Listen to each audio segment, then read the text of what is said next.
Good evening, family. As you best know me by Talib, as being on Reality Temple Ministries on Earth / Operation Exodus, Mississippi.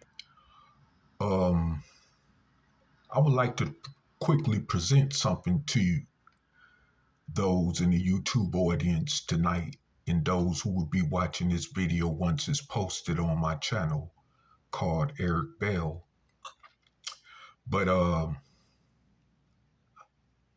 the topic is called A Black Power Manifesto, referencing the book that our soul brother Charles M. Blow wrote a couple years ago concerning the need for a soul black migration back to the South. Now, before I go any further, just would do, reference acknowledgement to a few things this brother said in his book. I'm gonna go ahead and go right into it, and it's just couple excerpts relating to what I'm gonna be quickly talking about in this video. But however, an over reliance of hope itself become a hindrance. As he says also, it's a sedative, a calming potion. It can substitute wishing for work,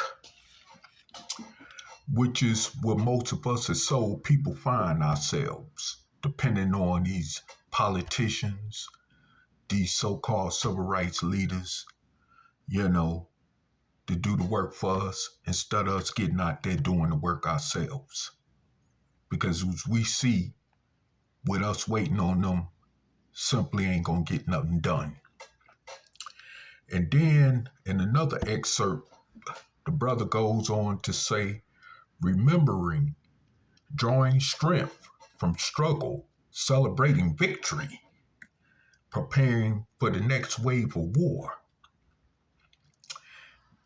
And then, with finalizing this statement, as he goes on to also say, all in the South or on Southern soil, where most of our ancestors lived out their days, I was reminded once again that I needed to come home and that I needed to bring the Black North with me. Okay, family. So, with that said,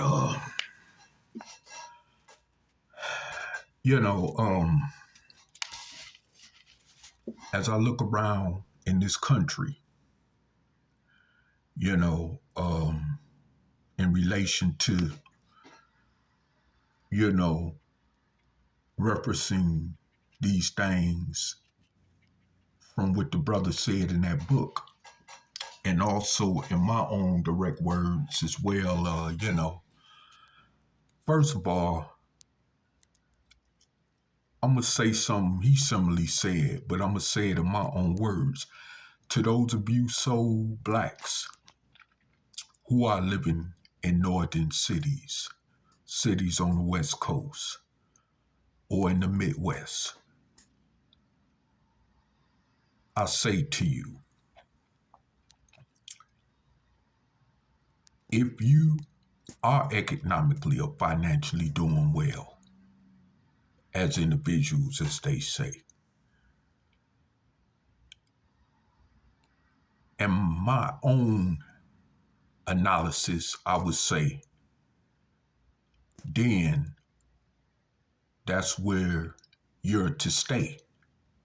Okay. But however, what good is it going to do you if you just don't migrate back home to where your grandparents came from? and use the resources you have to help establish a political, economic base down there where it's a majority of us as soul people at than anywhere in the country. See, that makes a lot more sense than just keeping your wealth hoarded up, your resources hoarded up, wherever you are in any other region around America. But I will also add this too, is that, like he said, if you don't basically feel comfortable, and if it's inhospitable, of course, and intolerable, of course, where you're at in all these other regions outside the U.S. South, then maybe you should exactly consider relocating to the South. Because once again, we are the majority down there. It is more of us in the South than anywhere else in the United States. And we still have opportunity to use that as a base to empower ourselves, where we won't have to depend on anyone else, just like other groups in this country is doing today. Just like the Mexicans, what they done took over Texas, New Mexico, Arizona, and California. You know, we ain't no different. You know, we should relocate down to the South. You know, and even if you don't want to live down there, at least go down there and establish something so that your people can, as a whole, benefit from it. And where you will still have a home to come to when you get tired of the racism, the discrimination, the gerrymandering, and all these other different injustices we find ourselves in the North and here in the Midwest and on the West Coast suffering every day as a people, you know, then you know you have a home to come to. This is why Operation Exodus Mississippi is so important. This is why we still, even almost 5 years to this day, still pushing the ideal Operation Exodus Mississippi, because relating to some of the stuff this brother said is directly speaking that language that we've been coming from our Operation Exodus Mississippi campaign platform for almost 5 years. And also too, you know, at this point, I would say that right now, the way things are, I truly can't see soul Black people lasting as long as we've lasted in these northern cities, in these Midwest cities, and in these other places like on the West Coast, you know. Because, I mean, we're getting a lot of anti-Black pushback, especially even with these immigrants. I just heard recently that the mayor of Chicago has decided to drop, or rather to dump Haitian immigrants off into one of the Black neighborhoods in Chicago called Woodland. And now them brothers and sisters, and rightfully so, they are pushing back against that, you know, and demanding that she don't do that. And also has let her know that she would not get their vote the next time. And, you know, on that note, I say that in every city where there are a large concentration of blacks in the North, other than Chicago, as well as like on the East Coast, in the Northeast, in the New England area, where some of us are, here in the Midwest, and also, you know, on the West Coast, I would say that we need to push back against that. I mean, the immigrants that came in our communities, or rather our neighborhoods, enough, you know, peddling nothing but destruction to our people, selling, you know, food unfit to eat in the businesses that they run in our neighborhoods, you know, selling us drug poisoning and all this other kind of stuff. But when you go to their communities, everything they sell out their businesses is kosher for their own people to buy and consume, you see. But see, if we took our resources and migrated to the South and started taking control of a state like Mississippi, and then pressing toward taking control of a state like Alabama and Georgia and so forth on, we would no longer have to worry about that problem, because we would be, first of all, our numbers will be so devastatingly overpopulating, and it will be hard for them kind of people to come in and try to take control once we have enough unity to stand up against the BS, you know, that they've been perpetrating against us, especially like places in the North, where I'm from in Detroit, Cleveland, Toledo, you know, in other places, in New York City, you know, in Philadelphia, you know, and also, you know, in Chicago, of course, you know, and we need to just push back against that. It's time. We may not have no more time left, you know, like someone used to say that I looked at as a leader years ago. The hourglass is running out, and it is definitely running out for us as soul people here in America. And I must also say that if we don't wake up and take control of our own destiny, as Marcus Garvey would once say, then someone is going to control our destiny forever.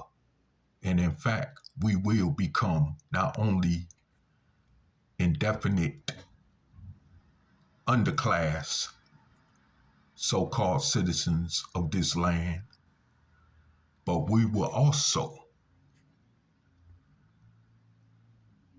remain slaves indefinitely, because this is our reality as a people in this country.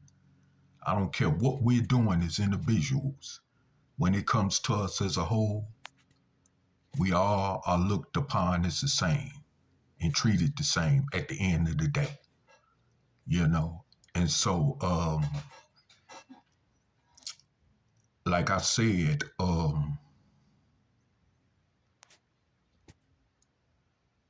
I would, you know, and I would encourage Black people to move back to the South.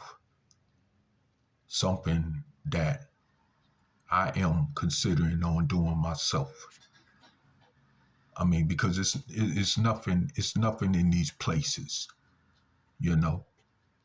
Our grandparents did all they could when they migrated to these different places, when they started scattering out after they left the South, you know, when they start scattering out through these other different regions of the country, you know, when it came to factory work, you know, for those of our people that may have been in coal mining work, you know,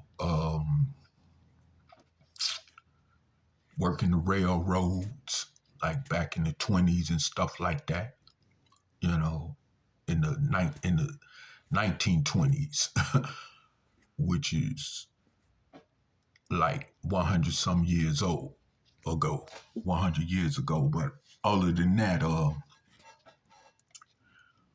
we need to wake up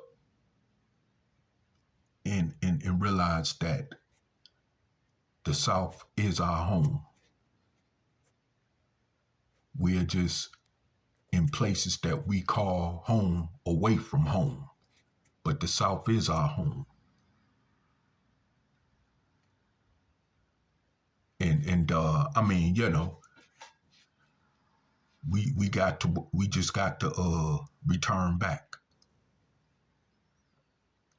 you know, because like I say, and we have our best opportunity now before some other suckers like these other immigrants take control of that situation, or even before the white folks take control.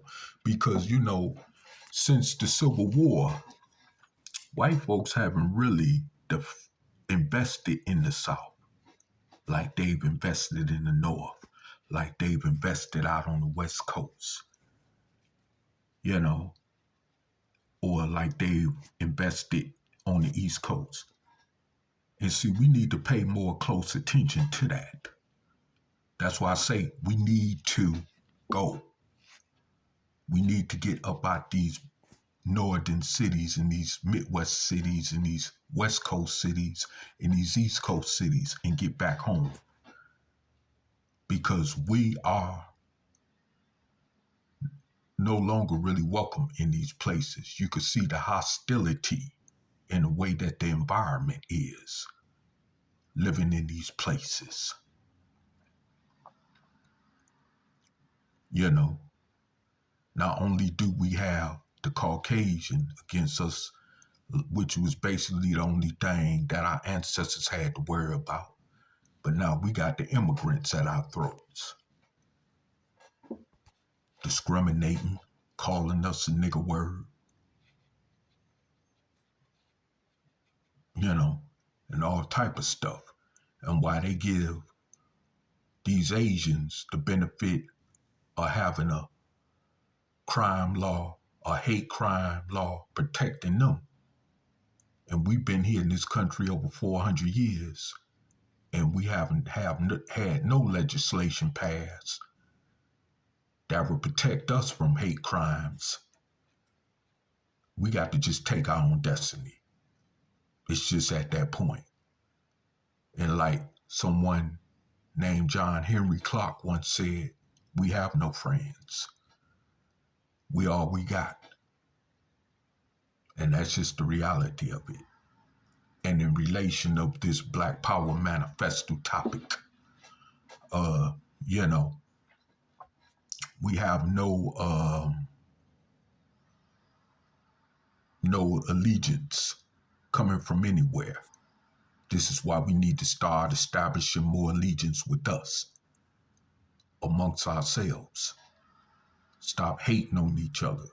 Stop all this killing each other, you know, and turning and, you know, and trying to bring each other down, especially for the racists, because at the end of the day, he just using you.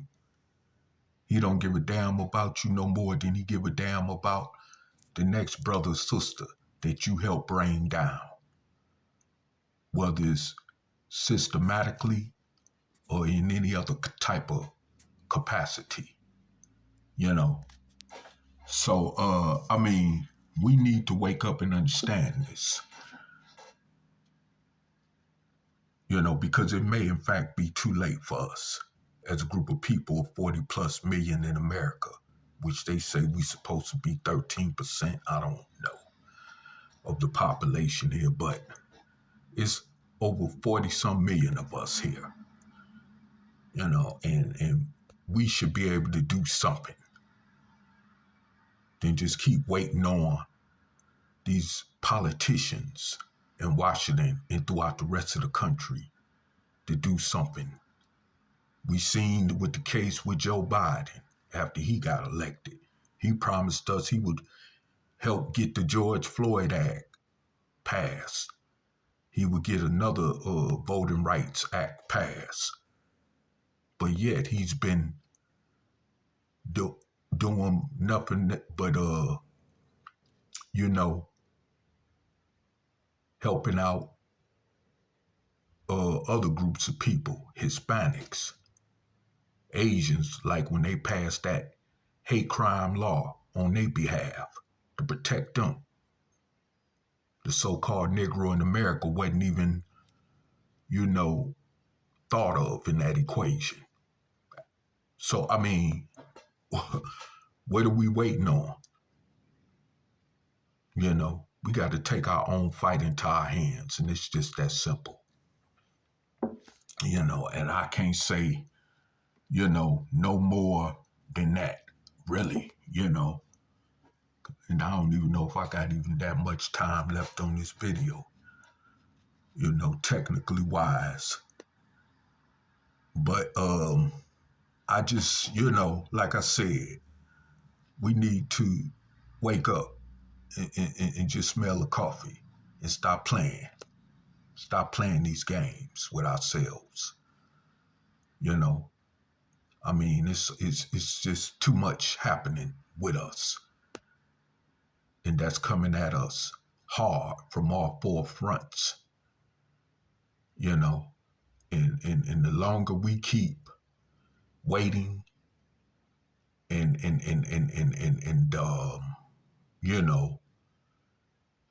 going against each other as we always do, the more harder it's going to get for us as a people in this country, as we can see now.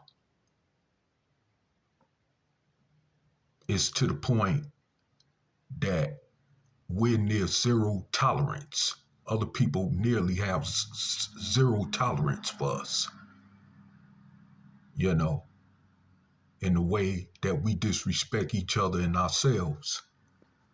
It definitely don't help the matter.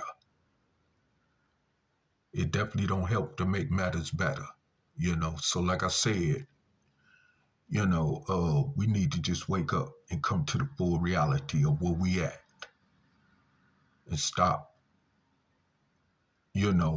holding up our own progress.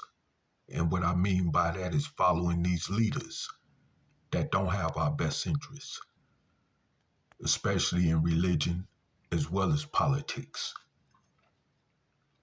and that ain't nothing but blood suckers of what was once communities, but it's nothing but ran down ghetto slums, called the hood. And like I said, if we could go down south, even in droves, we got the first star with controlling one state at a time. And then if that pans out successfully, then we can move on to the next one. And then that's how we can continuously build our own political, economic power-based structure, where we will finally have some protection around us, some real protection, where we will have laws that even the racists got to respect. You see, so I definitely I just want to come on here and let y'all know where I stand at with this, because it's been really a touching thing to me lately because of what I've been seeing all on social media and the internet concerning the events that's taking place around this nation. And, you know, and as far as where we're at, you know, I mean, it's been so many videos I've made in the video